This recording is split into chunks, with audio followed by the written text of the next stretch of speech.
नमस्कार दोस्तों, target with PS Parihar channel में आपका स्वागत है। आइए शुरू करते हैं और देख लेते हैं कि आज के दैनिक रोजगार समाचार के इस वीडियो में विद्यार्थी जीवन से संबंधित कौन कौन सी सूचनाएं हैं। तो वीडियो को जल्दी से लाइक कर दें, शेयर कर दें। जिन छात्रों ने चैनल को अभी भी सब्सक्राइब न किया हो तो जल्दी से सब्सक्राइब कर लें ताकि आप लोगों को इसी प्रकार की ऑथेंटिक और सॉलिड अपडेट से सबसे पहले मिलती रहे।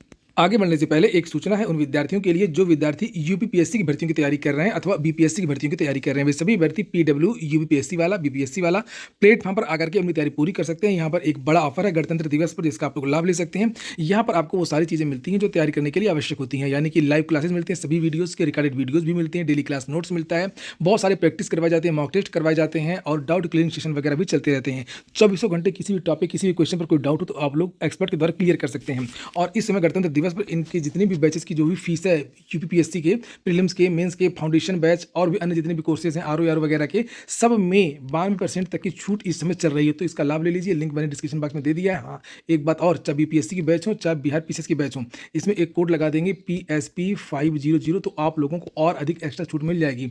तो आप लोग कोड लगाना मत भूलिएगा। और यहाँ पर आप लोग बीपीएससी के बैचेस देख सकते हैं। बीपीएससी के बैचेस में 75% तक की छूट दे दी गई है सभी बैचेस में। यहाँ पर आप लोग ये देख भी सकते हैं कि फीस कितनी कम कर दी गई है। जैसे प्रीलिम्स का एक बैच पीसीएस का जिसकी फीस लगभग 7,000 थी, 6,999 रुपये कर दी गई है। मात्र इस समय 1,499 में मिल जाएगा पूरा। और सारी चीज़ें आपको इसमें भी मिलेंगी, live classes, recorded videos, PDF सामग्री और क्लास नोट्स वगैरह, डाउट क्लियरिंग सेशन वगैरह सब कुछ मिलेगा। यहाँ पर हिंदी माध्यम का जो बैच उसकी फीस इतनी कर दी गई है। जो फाउंडेशन बैच चल रहा है जिनका टारगेट 2027 पीसीएस है, उसकी फीस इस समय कर दी गई है मात्र 4,499 रुपये। तो इसी तरीके से जो बिहार पीसीएस की बैच है उनकी भी फीस कम कर दी गई है, इनको भी आप लोग देख सकते हैं। चलिए शुरू करते हैं और सबसे पहले बात कर लेते हैं। आज तो पेपर आया नहीं है जो राज्य स्तरीय पेपर होता है, केवल सेंट्रल का पेपर आया है, केंद्र का पेपर आया है, दिल्ली का पेपर आया है। यहाँ पर जो कुछ सूचनाएं आप लोग देख सकते हैं।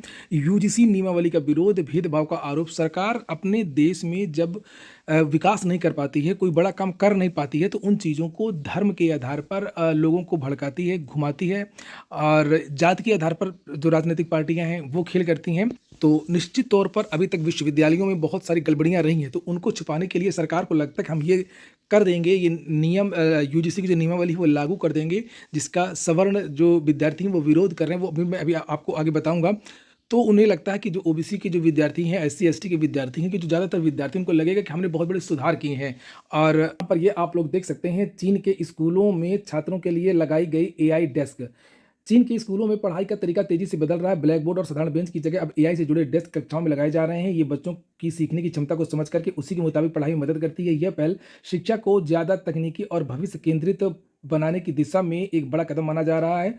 भारत में चीनी दूतावास की प्रवक्ता यू जिंग ने एक्स पर वीडियो पोस्ट करके इसकी जानकारी दी है। डेस्क में एक स्क्रीन लगी होती है और AI सॉफ्टवेयर होता है, उससे पता चल जाता है जो इंटरनेट से जुड़ा होता है कि ये डेस्क बच्चे के पढ़ने का तरीका समझती है और कौन सा बच्चा कमजोर है उसकी आसानी से पहचान कर लेती है और उसी के हिसाब से पढ़ाई का कंटेंट दिखाती है। और अपने यहाँ पर क्या होता है, कौन सा बच्चा कमजोर है उसको जातिगत श्रेणी में बांट दो।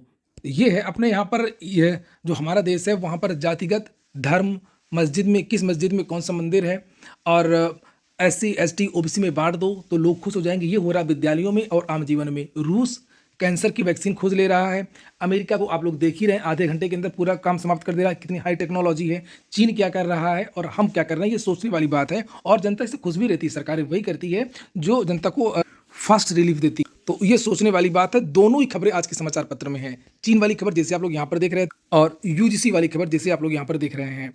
फिलहाल इस यूजीसी के इस नए कानून में जिसमें बहुत सारी कमियां हैं, जैसे ये कानून पहले भी था, 2012 में भी आया था। 12 में केवल अनुसूचित जाति, अनुसूचित जनजाति सम्मिलित की गई थी। कुछ चीजें मैं आपको बता भी देता हूं क्यों इसका विरोध हो रहा है। और इसमें यह कहा गया कि इसमें ओबीसी को भी जोड़ दिया गया है कि ओबीसी भी इसी कानून के तहत शिकायत दर्ज करा सकते हैं, ओबीसी के छात्र और जो शिक्षक और जो कर्मचारी हैं। और सबसे बड़ी बात यह है कि इसमें अगर कोई झूठी शिकायत करता है SC ST OBC वर्ग तो उनके खिलाफ कोई कार्रवाई नहीं होगी। लिखा 2012 के नियमों में भेदभाव से जुड़ी झूठी शिकायतों पर जुर्माना और दंड के उपाय थे, जबकि 2026 का ये जो नया रेगुलेशन है इसको हटा दिया गया। यानी कि अब कोई भी व्यक्ति झूठी शिकायत भी कर सकता है कि जाति के आधार पर हमको पीछे बिठाया, जाति के आधार पर हमारे साथ ऐसा व्यवहार किया, जाति के आधार पर हमारी लड़ाई हो गई, कुछ भी हो सकता है।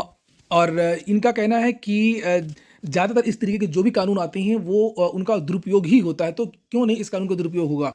तो जो सामान्य वर्ग के जो लोग हैं, जो सवर्ण लोग हैं, उनको कई तरीके की आशंकाएं व्याप्त हैं कि इसका दुरुपयोग हो सकता है। जिस तरीके से महिला वाले कानून हो गए, जिस तरीके से SC ST वाला जो एक्ट है, शिक्षा में जहाँ पर व्यापक सुधार की आवश्यकता है वहाँ पर ये सब चीज़ें लाई जा रही हैं। और अगली सूचना है प्रवक्ता में बीएड हटाने की मांग को लेकर के। ये महाधरना है विद्यार्थियों का आज। जेआईसी प्रवक्ता 2025 में बीएड की योग्यता हटाई जाए, पुनः पोर्टल खोला जाए। तो विद्यार्थियों की मांग है कि पीजीटी जो नई पीजीटी है उसको पहले की तरह ही शुरू किया जाए, उसका विज्ञापन पहले की तरह ही हो, यानी बीएड लागू न किया। और जो जेआईसी प्रवक्ता की वैकेंसी आई थी उत्तर प्रदेश लोक सेवा आयोग से, उसमें जो आवेदन लिए गए थे, तो पुनः पोर्टल खोला जाए और ऐसे विद्यार्थियों को आवेदन का फिर से मौका दिया जाए जो विद्यार्थी केवल परास्नातक हैं और बीएड नहीं है। जिस तरीके से पहले प्रवक्ता की भर्तियां हुआ करती थी, उसी तरीके से इन विद्यार्थियों को मौका दिया जाए। तो आज ये विद्यार्थी, ये देख सकते हैं 27 जनवरी को 2026 को सुबह 10:30 बजे मंगलवार शिक्षा निदेशालय प्रयागराज पहुंचेंगे। ये देखिए लिखा हुआ है दोनों के बारे में, जेआईसी प्रवक्ता के बारे में कि फिर से आवेदन का मौका दिया जाए, पोर्टल खोला जाए, और यूपी पीजीटी जो आने वाली है बड़ी भर्ती, तो पूर्व की भांति परास्नातक शैक्षणिक योग्यता किया जाए। तो ये मांग इन विद्यार्थियों ने की है। इसको लेकर के बहुत सारे विधायकों, सांसदों से पत्र भी लिखवाया है और इन विद्यार्थियों के पक्ष में ये हर्षवर्धन वाजपेयी जो विधायक है प्रयागराज के, उन्होंने भी ये पत्र लिखा है। इसमें लिखा हुआ है कि UP PGT aided inter college आगामी भर्ती में प्रवक्ता पद के लिए अनिवार्य शैक्षणिक योग्यता बदलाव न करने के संबंध में, तो यानी कि इस बार बदलाव न किया जाए और ऐसे भर्ती किया जाए। यहाँ पर नीचे लिखा है कि सादर अवगत कराना चाहता हूँ कि Uttar Pradesh PGT aided inter college में अनिवार्य शैक्षणिक योग्यता परास्नातक को मान करके भर्ती होती रही है, जबकि उत्तर प्रदेश शिक्षा सेवा चयन आयोग के पत्राचार योजना के अनुसार आगामी यूपी पीजीटी प्रवक्ता भर्ती में अनिवार्य शैक्षिक योग्यता परास्नातक के साथ में बीएड को अनिवार्य योग्यता के रूप में शामिल किए जाने का प्रावधान किया गया है। अब नई भर्ती में बीएड भी अनिवार्य कर दिया गया है। प्रदेश के 5 से 6 लाख अभ्यर्थियों को जो पिछले कई वर्षों से पूर्व योग्यता परास्नातक के आधार पर तैयारी करते आ रहे हैं, छात्रों की मांग है कि अचानक से योग्यता में बदलावों किए बिना पूर्व योग्यता परास्नातक के आधार पर आगामी भर्ती की जाए, कोई बदलाव न किया जाए। तो ये मांग की गई है। अब देखते हैं इसमें क्या होता है। अगली सूचना 69,000 शिक्षक भर्ती की है। 4 फरवरी को 69,000 शिक्षक भर्ती की सुनवाई है। आरक्षण को लेकर के विवाद था और पहले हाई कोर्ट, डबल बेंच, फिर अब ये सुप्रीम कोर्ट में है। ये अंतिम सुनवाई है। काफ़ी दिनों से विद्यार्थियों का इंतजार है कि कब इस भर्ती का प्रकरण समाप्त होगा। और अगली सूचना, उत्तर भारत के कई राज्यों में आज से फिर बर्फबारी के आसार। उत्तर भारत में 27 जनवरी से मौसम का मिजाज एक बार फिर बदलने वाला है। पश्चिमी विक्षोभ के सक्रिय होने से 27 और 28 जनवरी को जम्मू कश्मीर, लद्दाख, हिमाचल प्रदेश व उत्तराखंड में बारिश के साथ ऊंचाई वाले इलाकों में बर्फबारी के आसार है। इसका असर उत्तर प्रदेश में भी देखने को मिल सकता है। लिखा हुआ है यहाँ पर उत्तर प्रदेश में 27 और 28 तारीख को बारिश का भी अनुमान है। उत्तर प्रदेश में ठंड के तीखे दौर के बाद मौसम में अस्थायी बदलाव देखने को मिल सकता है। मौसम विभाग के अनुसार 27 और 28 जनवरी को प्रदेश के न्यूनतम तापमान 3 से 5 डिग्री सेल्सियस तक की बढ़ोतरी होने की संभावना है और इस दौरान राज्य के अधिकांश हिस्सों में बारिश हो सकती है, जिससे ठंड बढ़ने की संभावना है। व्हाट्सएप लगाएगा पेड सब्सक्रिप्शन, तुम क्या पीछे रहो।